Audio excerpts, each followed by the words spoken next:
Lucas Anderson hadn't planned to stop that morning, but the sight before him was too strange to ignore. As he passed the old stone church, guests were streaming out with uneasy glances and hushed whispers. Inside, beneath the glow of the stained glass, a young bride stood frozen. At the altar, her lace gown shimmered under the light, but her face was pale, her hands trembling around a bouquet she could barely hold. Her maid of honor hovered nearby, eyes full of panic, while the priest spoke in a low, soothing tone. Lucas lingered in the back, piecing together the scene. The bride, Emma Carter, was waiting for a groom who had simply vanished. No call. No note. No explanation. Just gone. The murmurs from the few remaining guests were sharp and pitying. Poor thing, maybe it's for the best. But Lucas didn't see anything for the best about a woman abandoned on the beaches. Very day her life was meant to begin anew. Emma's mother rushed forward, urging her to leave, to go home. But Emma's voice cracked. As she refused, home was now just a painful reminder, filled with unopened wedding gifts, and the shadow of a future that no longer existed. In that moment, Lucas understood, this wasn't just a ruined wedding. It was a life dismantled in a single morning, leaving her stranded, heartbroken, and without a place to go. And something in Lucas told him he couldn't just walk away. This woman's dignity, even in devastation, was worth standing for. Emma Carter sat alone in the small garden behind the church, the heavy silence broken only by the rustle of leaves in the afternoon breeze. The bouquet lay on the bench beside her, wilted and useless, much like the plans she'd spent months carefully building. She was supposed to be dancing at her reception, laughing with her new husband, and stepping into a life she had dreamed about for years. Instead, she sat in a wrinkled wedding dress, her hair falling from its pins, makeup streaked from tears, wondering how it had all gone so wrong in the span of a single morning. She heard the sound of footsteps on gravel and looked up, expecting her maid of honor to return. Instead, a tall man in a sharp charcoal suit approached. His dark hair caught the fading light, and there was a quiet authority about him that made her straighten instinctively. "Excuse me," he said, stopping a respectful distance away. "I don't mean to intrude, but are you all right?" Emma almost laughed at the absurdity of the question. "Do I look all right?" she asked softly, her voice raw from crying. The man's expression was gentle. "Number. You look like you've just had one of the worst days of your life." He hesitated.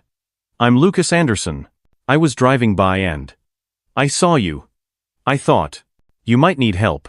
Her brow furrowed. The name was familiar. Anderson Enterprises was a major player in the city's business scene. "Lucas Anderson," she repeated slowly. "Yes," he admitted, almost reluctantly. "But right now, I'm just someone who hates seeing another person abandoned." Emma's eyes burned again, but not entirely from sadness. "He just didn't show up," she murmured. "No call, no explanation. I've lost my husband, my home, and my plans for the future all in one day." Lucas studied her for a moment, then sat at the other end of the bench. "What if you didn't have to start from nothing?" She blinked. "What do you mean?" "I need a wife," Lucas said plainly, before offering a wry smile. "Not for love or romance, at least not the way people think of it. My company works with very traditional clients. They prefer to deal with family men, people who look settled. Being single has started to hurt my credibility. I could use someone like you, someone graceful, composed, able to handle business and social events. In return, you'd have housing, stability, and the time to figure out your next step without scrambling to survive." Emma stared at him as if he'd spoken another language. "You're proposing a marriage of convenience?" "Exactly," Lucas said. "We'd set boundaries. Separate lives, separate rooms. Nothing would happen without mutual consent. Just a partnership where we help each other." The suggestion was outrageous. She barely knew this man. Yet, the steadiness in his voice and the strange comfort of his presence kept her from rejecting the idea outright. "You don't even know me," she pointed out. "I know enough," Lucas replied evenly. "I know you were abandoned today and handled it with more dignity than most people could manage. I know you're poised under pressure, which is exactly what I need in public. And I know you deserve better than sitting here alone, wondering how to rebuild your life from scratch." Emma was still mulling over his words when her phone rang. The name on the screen made her heart lurch. Daniel Hayes. Her missing groom. Against her friend's warning, she answered. "Emma, thank God," Daniel's voice came through, frantic. "I can explain. You left me at the altar," she said, her tone sharp and cold. I panicked. "It wasn't about you, it was me. I got scared, but I know now it was a mistake. I love you. Let's reschedule. We can still have our life together." Emma's grip tightened on the phone. "No, Daniel. You had your chance, and you ran. Love doesn't walk away when it's needed most." Without waiting for a reply, she hung up. She sat in silence for a long moment, staring at Lucas's business card still lying on the bench. Then, she made up her mind. The next morning, she walked into Lucas's office, sleek glass walls, sunlight flooding the space. He rose when he saw her. "I wasn't sure you'd come. I'm here to talk about your proposition," Emma said. They discussed terms over coffee. 1 year to start, with the option to extend if it worked for both of them. She wouldn't need to contribute financially. He would provide for her needs as long as she fulfilled the public role of his wife. And above all, if either wanted to leave, they would end it honestly, no disappearing acts. Lucas leaned forward. "This isn't charity. I see potential in you, Emma. And I think this arrangement could give you the breathing room to decide what comes next." Emma looked at him steadily. "All right. I'll do it. But understand, if I agree, I'll keep my word. I expect the same from you." "You'll have it," Lucas said, offering his hand. As their palms met, a strange feeling passed through her, a sense that this impulsive decision might not be a mistake at all, but the start of something neither of them could predict. 2 weeks later, standing beside Lucas in a quiet courthouse ceremony with only his assistant and her best friend as witnesses, Emma felt an odd mix of calm and curiosity.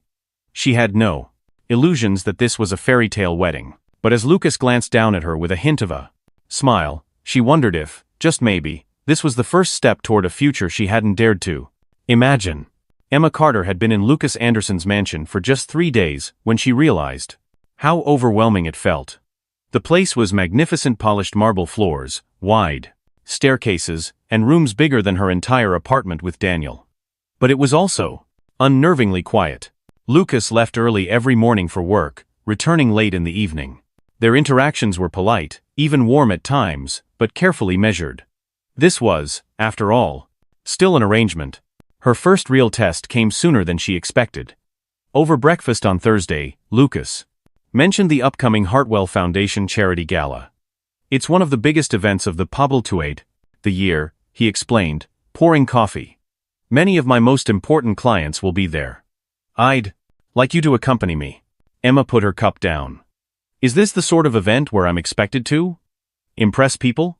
Lucas gave her a small smile. "Exactly. You won't need to pretend to be anything you're not. Just be yourself, ask questions, listen well. That's more valuable than you think." 2 nights later, Emma stood in front of the full-length mirror in her room, wearing the midnight blue gown Lucas had surprised her with. The dress fit perfectly, the fabric gliding over her figure with understated elegance. When she descended the grand staircase, Lucas, waiting in a tailored tuxedo, stopped mid-sentence. "You look incredible," he said quietly. The gala was a blur of crystal chandeliers, murmured introductions, and delicate champagne glasses. At first, Emma felt the weight of all those eyes on her, but she quickly found her footing. Years of working in marketing had taught her how to make conversation. And soon, she was engaging with Lucas's clients and their spouses, as though she'd been doing it for years. During a lull, Lucas leaned in and whispered, "You're a natural at this." Back in the car afterward, she exhaled. "I expected to feel like an imposter," she admitted. "You were perfect," Lucas replied, glancing at her with something softer than his usual businesslike composure. Over the next weeks, Emma found herself slipping into the rhythm of their unusual life. Mornings were quiet, evenings sometimes shared over simple dinners in the kitchen instead of the cavernous dining room. They never crossed the boundaries they'd agreed upon, yet there was a slow, almost imperceptible shift, conversations lasting longer, smiles coming easier. Then one Tuesday morning, Emma woke with a pounding headache, her throat raw, and her body aching. She tried to push through it, making her way downstairs for coffee, but even the smell turned her stomach. Lucas found her hunched over the kitchen counter. "You don't look well," he said, his voice immediately concerned. "I'm fine," she croaked, though the hoarseness gave her away. Lucas stepped closer, scanning her pale face. "Humor me. Let's check your temperature." She rolled her eyes but didn't protest as he retrieved a thermometer. 102. Point 4, he read, frowning. That's not fine, Emma. You need to be in bed.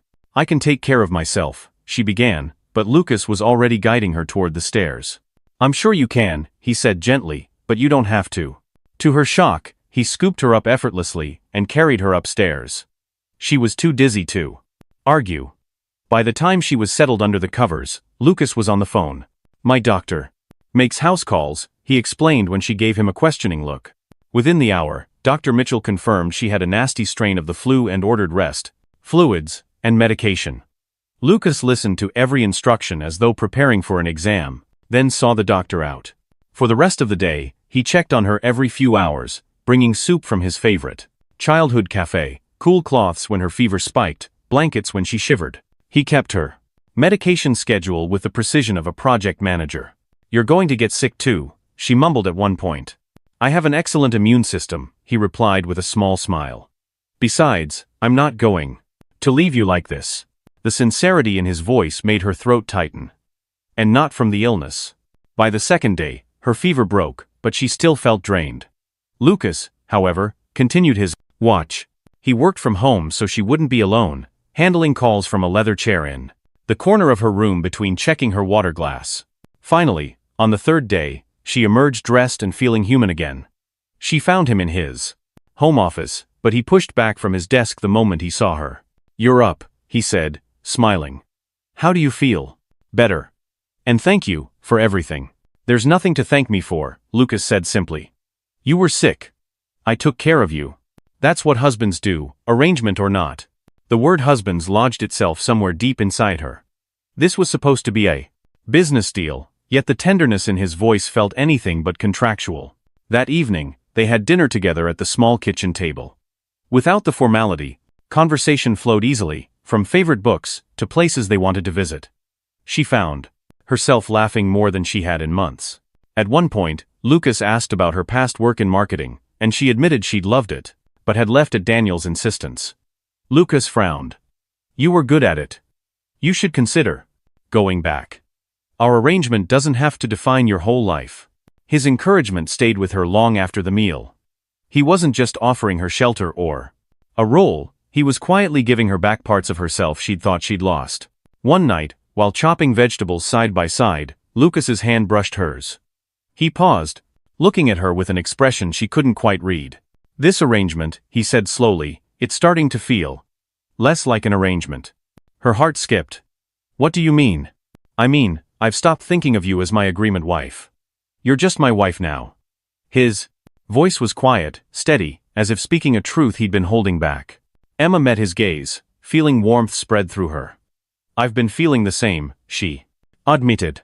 They stood there for a moment, the air between them shifting, the walls of their carefully negotiated boundaries crumbling just a little more. What had begun as a pragmatic deal was becoming something far more complex. Something real. And as Emma cleared the cutting board, she realized she wasn't afraid of that at all. By the time spring came, Emma Carter had grown comfortable in her role as Lucas Anderson's public partner. Galas, fundraisers, networking dinners, they no longer felt like daunting performances, but natural extensions of who she was. Still, a quiet restlessness lingered. A part of her that missed the professional life she'd abandoned before her ill-fated wedding. One evening, as they sat in the kitchen over pasta and wine, Lucas glanced up from his plate. You know, I've been thinking, he said casually. Why aren't you working right now? Emma blinked. Because we agreed I wouldn't need to. You've been providing for. That's not what I mean, he interrupted gently. I know you're capable of much more than charity appearances and small talk. You told me you used to work in marketing. You loved it, right? Her fork paused midair. I did. I was good at it. But Daniel thought it was better for me to focus on planning our life together. Lucas frowned. And how did that work out for you? Emma's lips curved into a wry smile. Fair point. He set down his glass. Anderson Enterprises is expanding into sustainable business ventures. We need someone who understands marketing and can handle client communications. You've got the skills, the experience, and frankly, you'd be an asset. If you're interested, I'd like to offer you a chance to interview. Emma's first reaction was skepticism.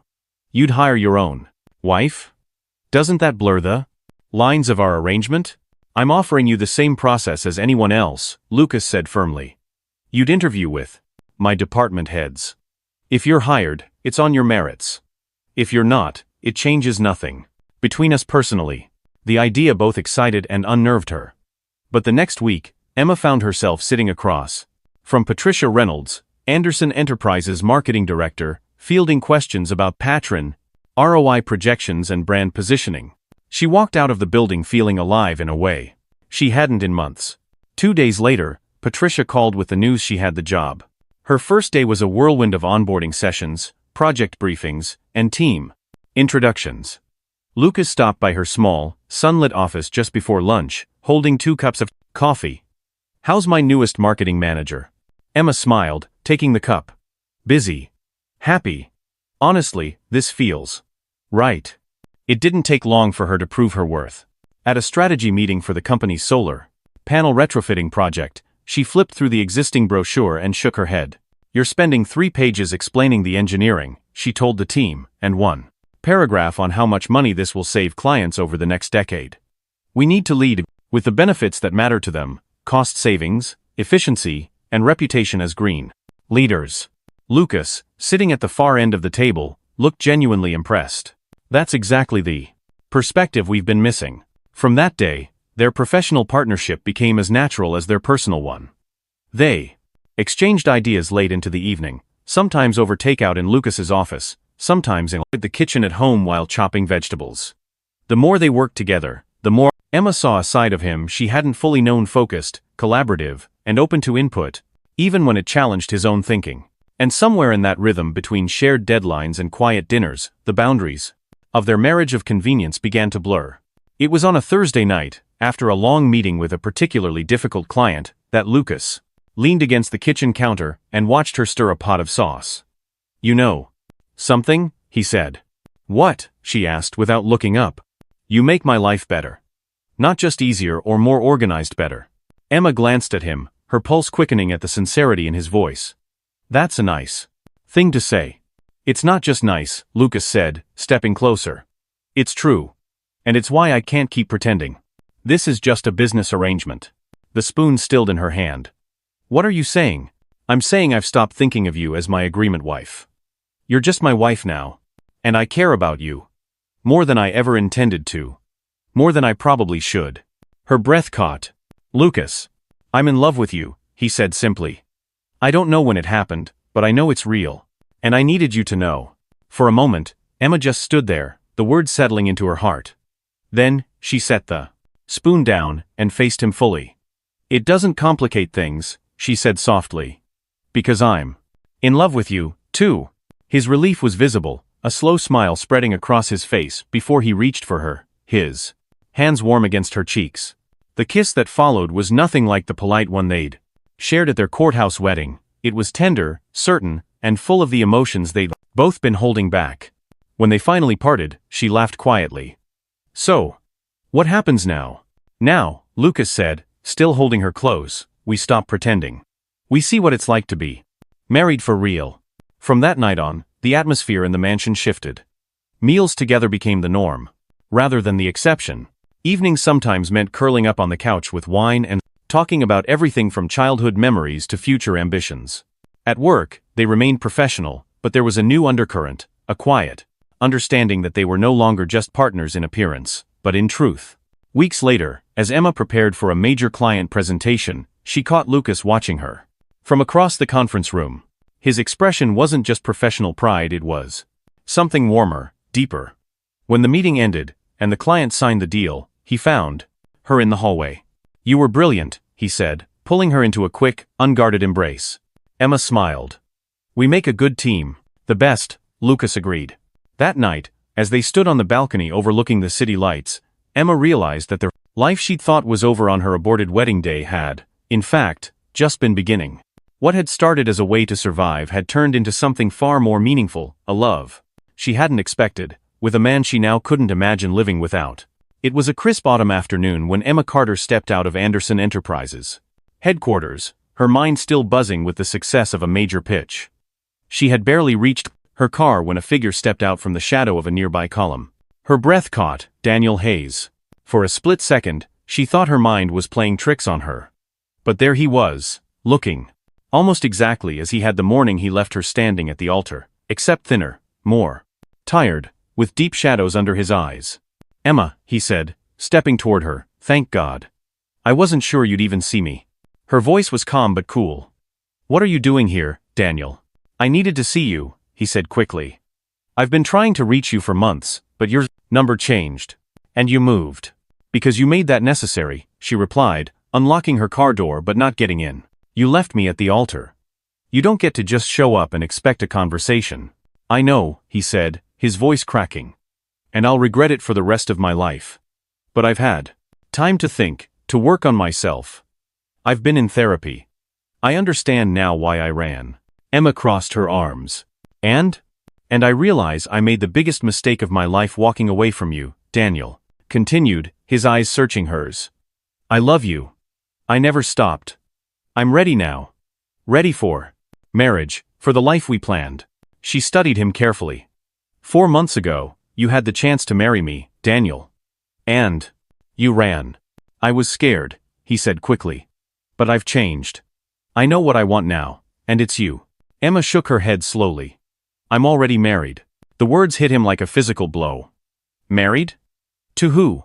"To someone who was there when I needed someone most," she said steadily. "Someone who's never given me a reason to doubt his love or commitment." Daniel's face paled. "Lucas Anderson," he said in disbelief. "Yes," Emma said simply. "He's reliable. Supportive. Kind. He makes me feel valued every single day. He would never abandon me, not then, not ever." Daniel's voice was barely above a whisper. "Do you love him?" "With all my heart," she answered without hesitation. Something in him broke then. His shoulders slumped, his gaze dropping to the pavement. "I suppose I've lost you forever." "You lost me the day you walked away from our wedding," she said gently but firmly. "What we had taught me an important lesson. The difference between someone who says they love you and someone who shows it every day. Lucas shows it." Daniel swallowed hard, his voice unsteady. "What if I hadn't run? Would we have been happy?" "Maybe for a while," Emma admitted. "But the man who could walk away from someone he claimed to love on their wedding day, that's not the man I want to build a life with." There was nothing left to say. Daniel nodded slowly, then turned and walked away, his steps heavy, his shoulders hunched. Emma stood there for a moment, the cool air filling her lungs. To her surprise, she felt no lingering ache, no yearning for what once was only clarity. Seeing Daniel again had confirmed what she already knew. She had chosen the right man. That evening, she found Lucas in his study, working at his laptop. He looked up the moment she stepped in. "You're late," he said, closing the computer and standing to greet her with a kiss. "I was starting to worry." "Something unexpected happened," she said, settling into the chair across from his desk. "Daniel was waiting for me outside the building." Lucas froze. "Daniel? Your ex-fiancé?" She nodded. "He wanted to apologize. To tell me he's changed. That he's ready to marry me. Now." Lucas's jaw tightened, though his voice remained even. "And what did you say?" "I told him I was already married to the man I love," she said, holding his gaze. "And that it was too late." Some of the tension left his shoulders, but there was still a guardedness in his eyes. "How did it feel, seeing him again?" Emma was honest. "Sad, in a way sad for the time we wasted, for the pain we caused each other. But mostly relieved. Relieved that I felt nothing for him. No longing, no regret, just certainty." Lucas's expression softened. "Any part of you consider his offer?" She stepped closer, taking his hands. "Not for a second. You've shown me more love and support in a few months than he ever did in 3 years. I choose you, Lucas. I will always choose you." His eyes searched hers, the last trace of doubt fading. "I was terrified you'd change your mind," he admitted quietly. "You're never going to lose me," she said, her voice steady. "If he comes back, I'll tell him the same thing I told him today, that my heart belongs to you, and it always will." Lucas pulled her into his arms, holding her tightly. "I love you," he murmured. "I love you too," she replied. "More than I ever thought possible." The rest of the evening passed in an easy, quiet contentment. They didn't need grand gestures or declarations. The choice had already been made, and it had only been reinforced by the passions ghost of her past. That night, as they settled into bed, Emma thought about how far they'd come. What had started as an arrangement had become the most genuine relationship of her life. And now, even with her past standing in front of her, she'd had no hesitation. For the first time in years, her future felt unshakable. The early summer sun cast a golden glow over the church garden, the same place where, months earlier, Emma Carter had been left standing in her wedding gown, her world crumbling around her. Today, the scene was transformed. Strings of white roses lined the pathway, soft lanterns hung from the trees, and a small arch draped in flowers stood at the far end of the aisle. It wasn't the grand, hundreds of guests spectacle she had once imagined with Daniel. This time, it was intimate, every guest handpicked, every detail meaningful. And at the center of it all stood Lucas Anderson, his gaze locked on her as she emerged from the side gate with her father at her arm. "You look beautiful," he whispered when she reached him, his voice catching just slightly. "So do you," she replied with a smile that held both joy and certainty. Father Martinez, the same priest who had witnessed her heartbreak months ago, stood before them, his eyes warm. "Dearly beloved, we are gathered here today to celebrate the union of Emma and Lucas, two people who found love in the most unexpected of circumstances." Emma's mind flickered briefly over the path that had led here, the shock and devastation of her first wedding day, the improbable offer Lucas had made in the church garden, the slow transformation of a practical arrangement into something deeper, richer, and entirely real. When it came time for vows, Lucas went first. His voice was steady, but his eyes betrayed the depth of his emotion. "Emma, the day I met you, I thought I was offering you a way out of a painful moment. I didn't realize I was finding the missing piece of my own life. You have brought light, laughter, and love into every corner of my world. You've taught me that trust can be rebuilt, that love can grow from the unlikeliest of beginnings. I promise to never walk away when things get hard. I promise to choose you every day, for the rest of my life." Emma felt her own tears gathering as she began. "Lucas, you rescued me in ways I didn't even know I needed. You didn't just give me a home. You gave me back my confidence, my career, and my faith in love itself. You showed me what it means to be cared for without condition, respected without reservation, and loved without fear. I promise to love you with everything I have, to stand beside you in every season, and to choose you every single day, no matter what comes." Father Martinez smiled as he pronounced them husband and wife. Lucas's kiss was tender but certain, sealing not an agreement but a bond they both knew would last. The reception was held at Lucas's home, the back garden glowing under strings of twinkling lights. Tables were set under the shade of tall trees, each decorated with small arrangements of wildflowers. Laughter and the clink of glasses filled the air. During dinner, Lucas rose to speak. 8 months ago, I was a man who thought I had everything figured out, he began. I believed I could solve my life's challenges with logic and agreements. I didn't realize I was lonely, or that what I really needed was someone to share my life with, someone who could challenge me, understand me, and stand beside me. Emma, you are that person. My greatest blessing. Here's to our real beginning." Emma couldn't help but smile as she raised her glass with the rest of the guests. This celebration was so different from the first wedding she'd planned. There was no undercurrent of performance, no pressure to make everything look perfect for the sake of appearances. This was real. Every smile, every word, every tear shed tonight was genuine. Later, as they swayed together during their first dance as husband and wife, Lucas leaned in. "I have something for you," he murmured. She pulled back slightly, curious. "What is it?" From his jacket pocket, he produced a small velvet box. Inside was a delicate necklace with a charm in the shape of a key. "It's the key to my heart," Lucas said quietly. "Though you've had that for a long time." Her throat tightened as she turned so he could fasten it around her neck. "It's perfect. I love it. I love you."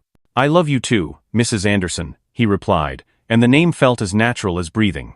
As the evening wound down, and the last of the guests departed, Emma and Lucas slipped away from the laughter and lingering music, walking hand in hand into the quiet of the garden. They stopped at the stone bench where, months ago, she had sat in her ruined wedding gown, staring into an uncertain future. Lucas glanced at her with a smile. "Do you ever think about what might have happened if Daniel hadn't run away?" "Sometimes," she admitted. "But I always come to the same conclusion, that if he hadn't left, I never would have found you. And that would have been the real tragedy." "So you're saying he did us a favor?" "In a way, yes," she said with a soft laugh. "I needed that heartbreak to recognize the real thing when it came along. He squeezed her hand. And I needed to realize that business arrangements can't replace genuine connection. They sat in comfortable silence, the night air warm around them. The sounds of cleanup drifted from the house, but neither was in a hurry to leave this quiet spot. So, Lucas said finally, what happens now? Now we live, Emma replied simply. We build our careers, maybe start a family someday, and grow old knowing we found exactly what we were looking for. I like that plan, he said, pulling her closer. Under the glow of the garden lights, with the scent of roses in the air, and the memory of their vows still fresh, Emma felt an overwhelming sense of peace. This was no longer about surviving or rebuilding. This was about building something extraordinary together. Months after their wedding in the church garden, Emma Carter's life had settled into a rhythm that felt both natural and deeply fulfilling. She and Lucas Anderson were partners in every sense, sharing responsibilities at Anderson Enterprises during the day and building a warm, laughter-filled home at night. Their love had only deepened, a quiet certainty replacing the rouse guarded caution of their early days. One late afternoon, after she had just wrapped a successful client presentation, Lucas appeared at her office door, his smile carrying a hint of nervousness. How would you feel? He began carefully, about adding a new member to our team. Emma's eyes widened as the meaning sank in. Are you saying? I think we're ready to start a family, Lucas said softly. Her answer was immediate, a radiant smile, followed by a kiss that needed no words. Yes, she whispered. Absolutely yes. In that moment, Emma realized something profound. The day she'd been left at the altar wasn't the end of her story. It was the doorway to the happiest chapter of her life, one she wouldn't trade for anything. Sometimes, what feels like the worst day of your life is actually the turning point toward something far greater. Painful endings can lead to unexpected beginnings. And the love, purpose, and joy you deserve may be waiting just beyond the heartbreak. What about you? Have you ever faced a setback that turned out to be a blessing in disguise? Share your story in the comments, I'd love to hear it. If this story touched your heart, don't forget to like, subscribe, and turn on notifications, so you never miss another inspiring journey.